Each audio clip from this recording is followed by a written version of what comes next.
Meantime, here at home, it is day 14 of the government shutdown, and negotiations across the street at the Capitol have ground to a halt. Yeah, it's possible we're headed towards one of the longest shutdowns in our nation's history, but don't take our word for it. Listen to what Speaker Mike Johnson said. We're barreling toward one of the longest shutdowns in American history unless Democrats drop their partisan demands and pass a clean, no-strings-attached budget to reopen the government and pay our federal workers. For now, the routine shutdown update. We are joined by Drew Petrimo.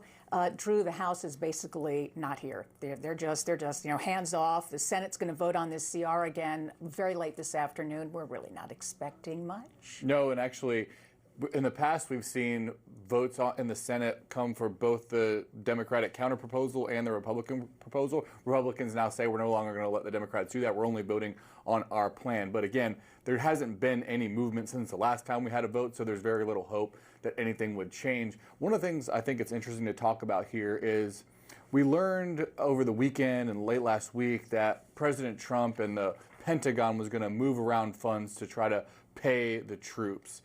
That, along with other moves by the White House to pay federal law enforcement to fund the WIC program, which provides nutrition assistance to pregnant women and infants and children. Some of the most painful pain points coming from a shutdown are being blunted by the White House, and that really has the effect of taking away some of the impetus for the negotiations to continue happening. So by relieving some of those pain points, you might actually be prolonging the shutdown. To your point, it's hard for any lawmaker to say we don't want the troops paid, obviously, politically speaking, of course, but some feel like this move of maneuvering some money to pay the troops might be illegal. Here's Representative Jim Himes, a Democrat from Connecticut. The White House's understanding of United States law, which is pretty tentative to say the best. The Speaker of the House, because I think to pay the military during a shutdown would require legislation. The Speaker of the House has taken that off the table. So what Democrats are going to say, we shouldn't pay the troops because we think it's illegal. So to your point, the impetus maybe isn't there.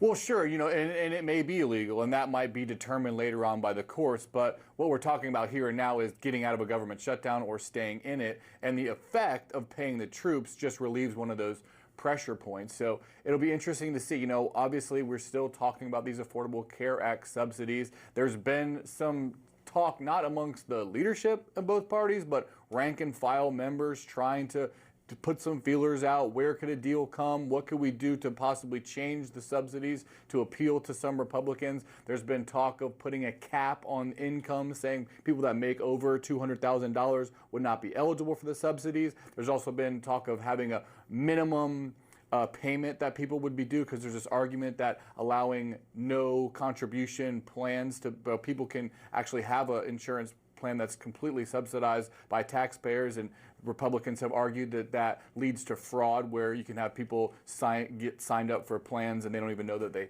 have them. So there's some ideas being floated around. Really, the wild card here is President Trump. When he comes back from overseas, how involved is he going to get? So far, it's been a pretty hands-off approach by the president himself. So you talk about pain points. We're feeling a lot of pain here in the district. There were thousands of more layoffs. This is the height of convention season in Washington, but with so much of the government closed, will people still make those conventions? And during the last shutdown, it cost D.C. $47 million. Yeah, D.C. and the whole DMV area, if you just kind of look at the whole country, which areas are hardest hit by shutdowns, this is one of the areas most hardest hit. The federal workers, the Smithsonian museums, just you even still have federal troops here, which has kind of caused some consternation of visitors. Is it the right time to go? So I think there's a bunch of different factors that are going into this worry for people in the tourism industry that think that D.C. is one of the hardest areas hit. And again, we've talked about this before, but the longer it goes on, the worse the impact. So let's talk about the messaging that we're seeing out there. You've had this video that Homeland Security Secretary Kristi Noem put out to be aired at airports around the country, basically telling people the reason why you're waiting in this long TSA line is because there's a government shutdown. The reason there's a government shutdown is the Democrats.